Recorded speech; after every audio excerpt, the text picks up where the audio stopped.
What's up, everybody? It's Mad Reaper here. We're just going to do a quick breakdown on a new product that we're releasing on Figure Giant. It's going to be a green stuff sampler kit.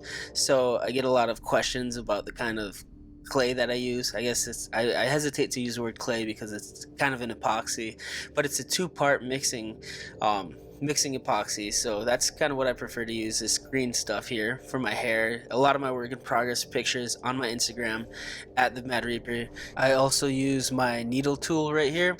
This one's pretty dirty. This one I've had for years. It's kind of my trusty sidekick, and you also get 2 toothpicks. So we're gonna jump into this little demonstration here. The audio is gonna shift to that audio. Here we go. Now there's 2 different types of green stuff I get. One kind comes from Games Workshop itself, and that's the kind I typically use, and this is another kind that I typically use. This is actual netite ones. I think it's called that. Anyways, it's like the more legit one.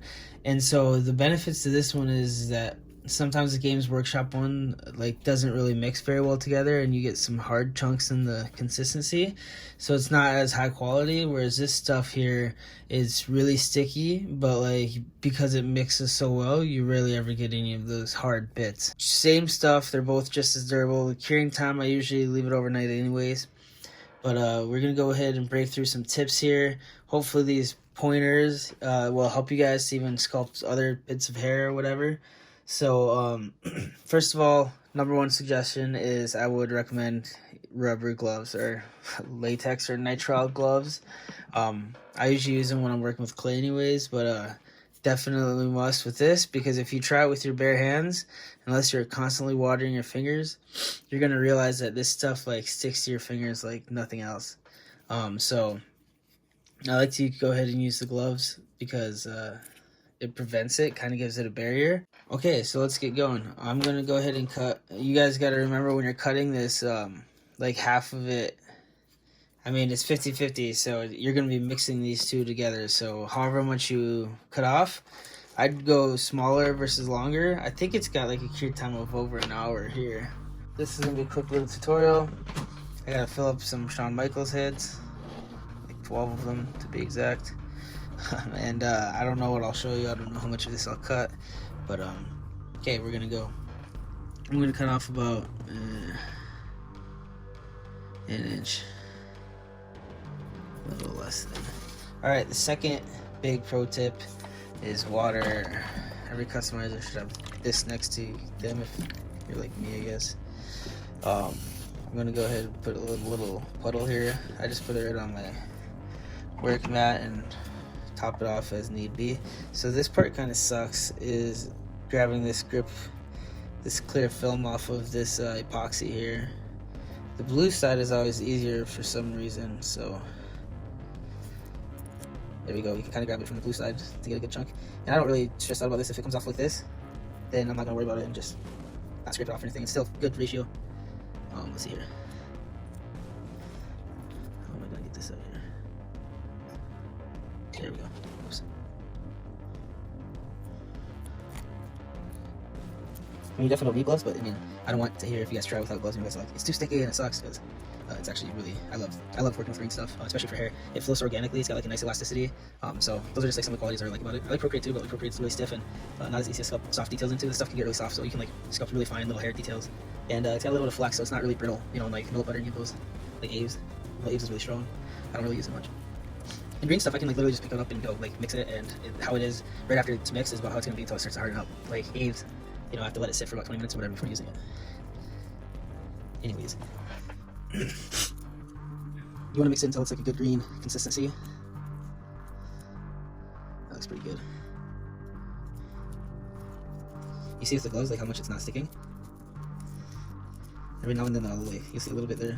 If it's sticking in the glove, you can tell it's getting really sticky. But so I'll go ahead and work in a little bit of water. See, now you can start seeing how it's actually sticking to the gloves if I let it. But I'm just not gonna let it anymore. Alright, so you guys can see how sticky this stuff is. It even sticks to the gloves, so definitely want to try wearing gloves for your first time using this. I'm going to go ahead and try just making a bandana here maybe for Nick. I'm going to roll out a little. And so I use water a lot to keep my consistency how I like it.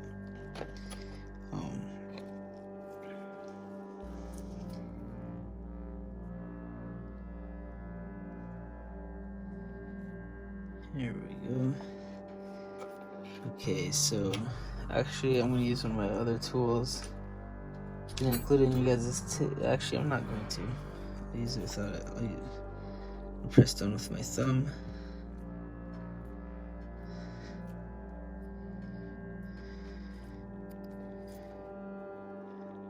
With clay, I was actually taught that it is better to work it as much as you can with your hands before even going into the tool, so I still try to do that.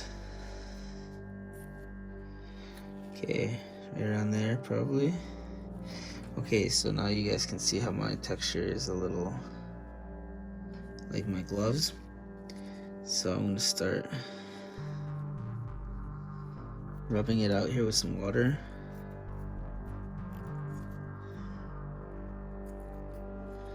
Put my thumb in there and kind of use it to like burnish the green stuff. Try to get it kind of smooth. I want a little bit of texture there, and if I can, I actually want a little bit of my lines for my gloves because it'll look like the fabric folds for the green stuff. So that actually looks pretty good. I'm gonna just kind of guess here whereabouts this would be going. And so this isn't really sculpting lesson, so I'm not gonna be talking too much here about it because you guys will be able to just watch me, and that's gonna probably be the best way, I guess. So you see how I kind of pick off the sides,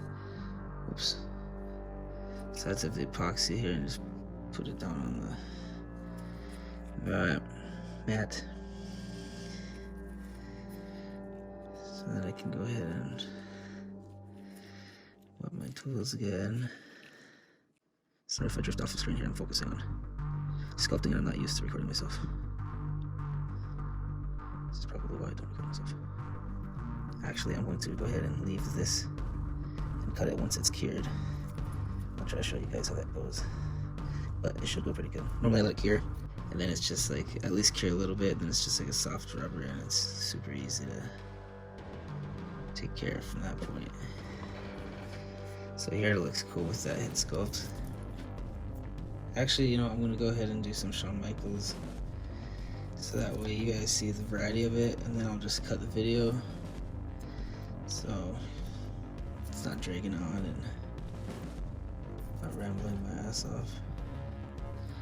Alright, so with Shawn's, this is like after I clean up the resin, this is where the spout was. On this one, since I had to shrink it, I never really adjusted the spout. I just kept it where it was originally, and it was not a good place, but still a great cast because they're pressurized and everything, so it works. But yeah, check out how beautiful this sculpt is. So yeah, there's gonna be a few of these painted by BW. The rest are gonna be on Figure Giant, and then yeah, we'll see. But for the ultimate figures, this really works good. Okay, so those plastic bits that I told you about, they're actually materializing here, like in other stuff. So it's pretty much the same green stuff. But so here, it might be like a bit of a packaging or something, but I don't even fuck with it. Sorry, excuse my language. I don't even mess with it. I just remove it, and then I kind of push the clay back over. Push the clay back over. Sorry, you guys couldn't see that. And so here, this is where this part's really cool. The toothpick is my best friend for hair like this.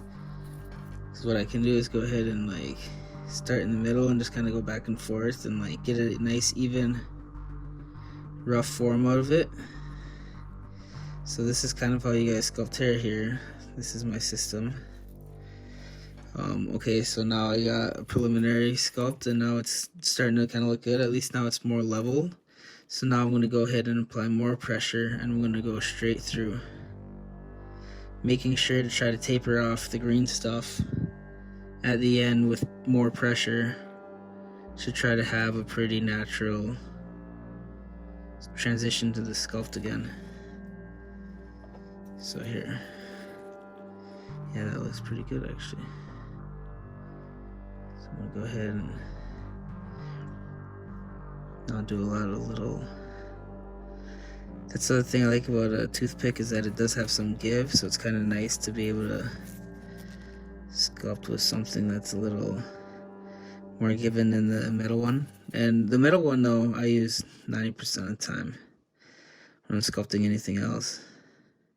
Actually, when I sculpted a figure, when we were talking about that Lucha Underground series, I had sculpted the prototype in a hotel room in Montreal with a thing of black Aves and a toothpick. Or no, not even a toothpick, my little metal needle tool. And so that thing is my trusty sidekick. I also use it for other stuff besides sculpting. I use it for like marking little holes, removing some paint, poking out pieces, making some line work on some skull, like on some plastic. Alright, so that looks pretty good. So now it looks pretty good. I'm gonna go just grab some water, do a light little touch. Should help to blend it in. Boom, he's done. So that's one shot down. Let's go try it again. Here we got a little ball. Doesn't really take a big one at all. I'll flatten it with my finger. Really push it and try to get it really flush. So now we use a toothpick, go down the middle. We're doing broad pressure, not too hard. We're kind of following the contour of the head. We're trying to mold the green stuff to fill in the shapes where material has been removed. I like this little grip here. You guys can study my hand. It kind of helps to leverage it. I'm pushing up with my middle finger and I'm pushing down with my thumb. And my pointer is just kind of balancing it so it doesn't go anywhere else. And it just kind of helps to put my thumb, to have my thumb have some natural leverage there against the hair. So then in the final ends over here, I'm able to taper it off into sculpts. Looking good. Taper it off this way. These will sand out. These can be sculpted right through or painted right through. That's looking good. I want it a little deeper here. And that's the thing about realistic hair, is it's very random. And the more randomness you have, the more messiness you have. At least for guys' hairs, the more realistic it looks.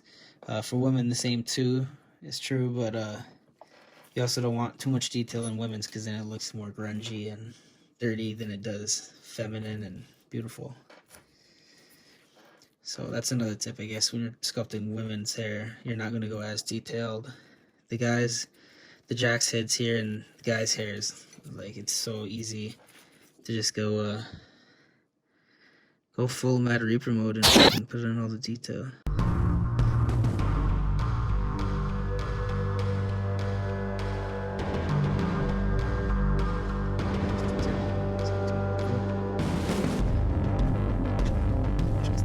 When you're doing hair on a body, and you guys are wondering like how I get my hair to fall so flush and nice against the bodies, it's because I use tape. I actually sculpt it on there exactly where I want it, and with my ability to cast in flexible resin too, that it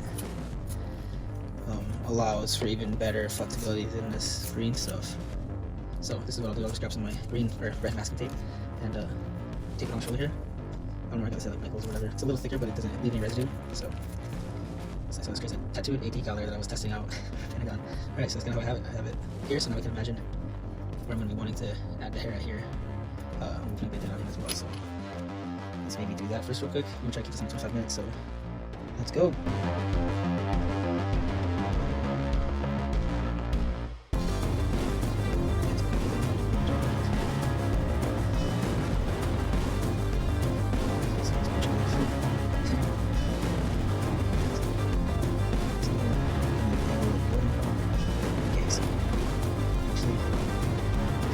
Try to get this a little bit wider. That's the only reason for pressure. If you make it thinner, more pressure will make it thinner, then you make it wider. But it'll also make it more fragile. So you see, that's the trick between pro though. If you got a beautiful sculpt and you can have it thin, then that's, you know, a lot of guys can sculpt really beautifully, but shit is usually pretty thick.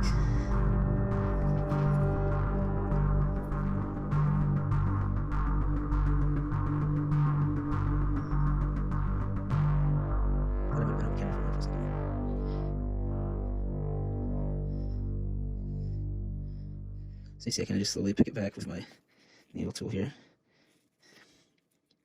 and clean out my lines like that. I'll still probably do a final trim up with the X-Acto after it's cured, like this spot right here. I'm not going to waste a lot of time right now trying to get it straight, or at least removing it. It's actually easy to remove when it's torn off if you can get a clean cut, so that's what's also nice about this stuff.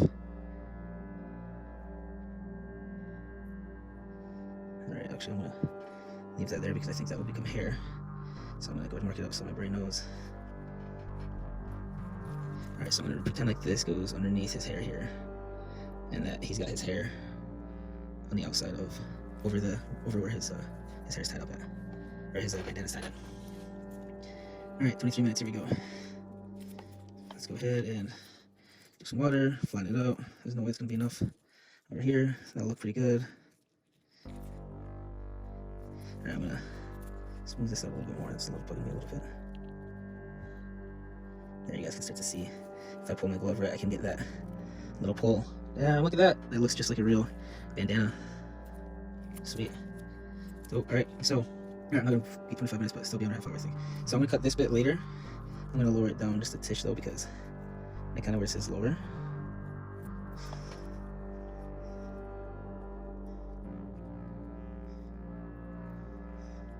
Alright, so yeah, it looks nicer now, but I'm going to go with the X-Acto afterwards. And, okay, so here we go. It's looking great. It's about the height that I want it. So that's something I could do too. Put a little hole in there. Throw some green stuff in there. Dump the bottom of my tool in water so it doesn't stick. Just put it in there. Create a little bit more height. Just so I don't always have to adjust it. Okay. So, I'm going to want a strand here and I'm going to want a strand there. I'm going to want it thin, so as to not make it sit any thicker. And yeah, you're right. When I sculpt, if I can find a chance to use some metal hair and make my job easier and just blend in little new pieces, then I will.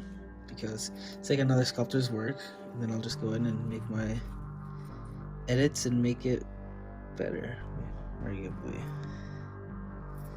That's why I love customizing.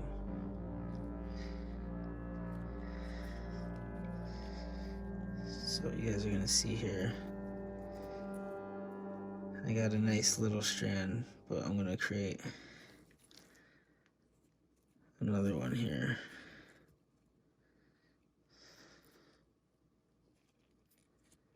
And then this one right here. And I'll pull that off. And just put it up here. So this is another careful part. As it's getting closer up here to the bandana, I'm not going to want to, but this is where I start kind of doing this poking cut with my needle tool.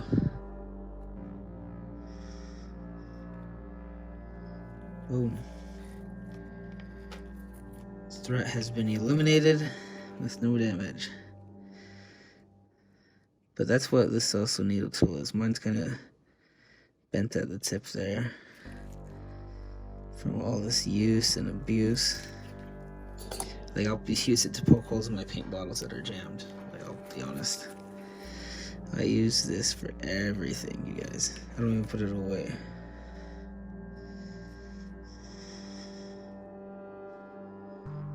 Sorry, I'm just doing off camera. I'm just trying to get some details in there like I would. See, I wasn't careful with my finger placement. I almost took off this new hair that I was putting on. It's okay, I just tucked my finger in water there too if you guys weren't looking, because it's a habit for touching this stuff. There we go, that's looking good. Alright, 28 minutes. Okay, we're gonna rough out the next side.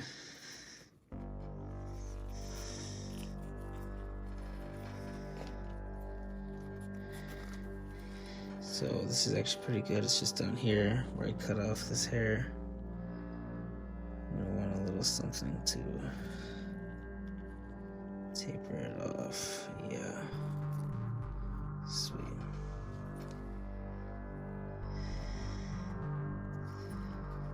Alright. Okay, now toothpick time.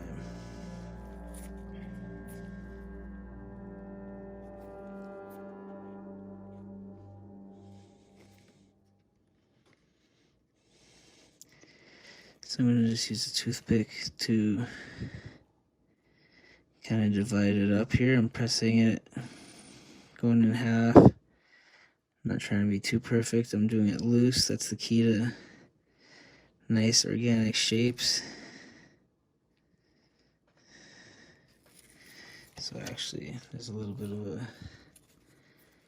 gap back there. I'm debating if I want to fix it. I don't think I want to. I think it's okay. So this is a cool part here with toothpicks or green stuff, is that it's got a little bit of elasticity, so you can kind of dig in and stretch it, and you can start to get some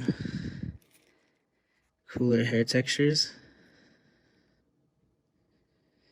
And so as you kind of multiply it, this is the work you're doing with the clay.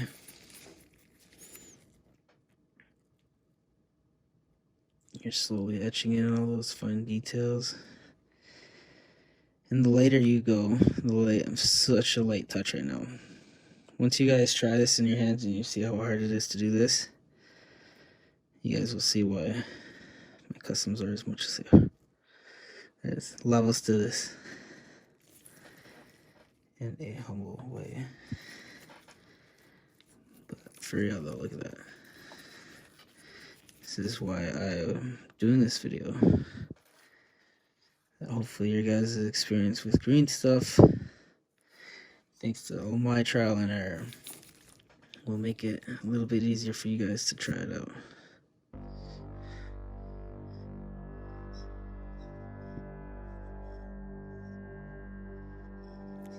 Alright. It's looking pretty damn good if I say so myself. Alright, so done there. Try to a little bit of line, but not much. Looks good.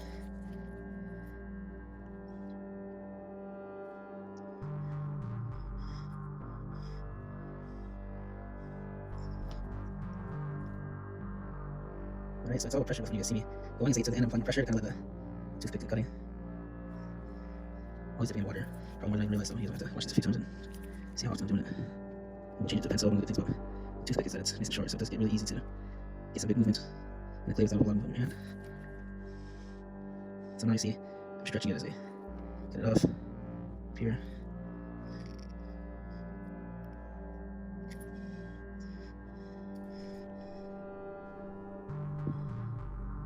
This is the bandana, so these are those wrinkles.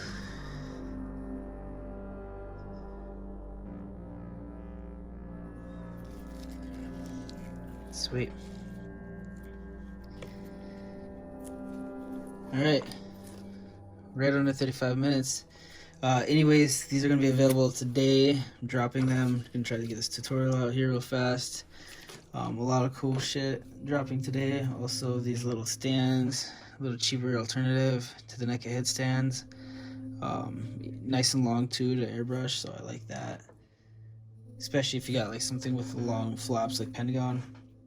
I'm going to be also releasing my old Pentagon sculpts, so that'll be new. And yeah, so hopefully you guys found this useful, and hopefully you guys like this trial packs. If you guys like things like that, you know, hop over to my YouTube, go support it. That's Mad Reaper Studios. Go like, share, subscribe, share this stuff too. All right, see you guys.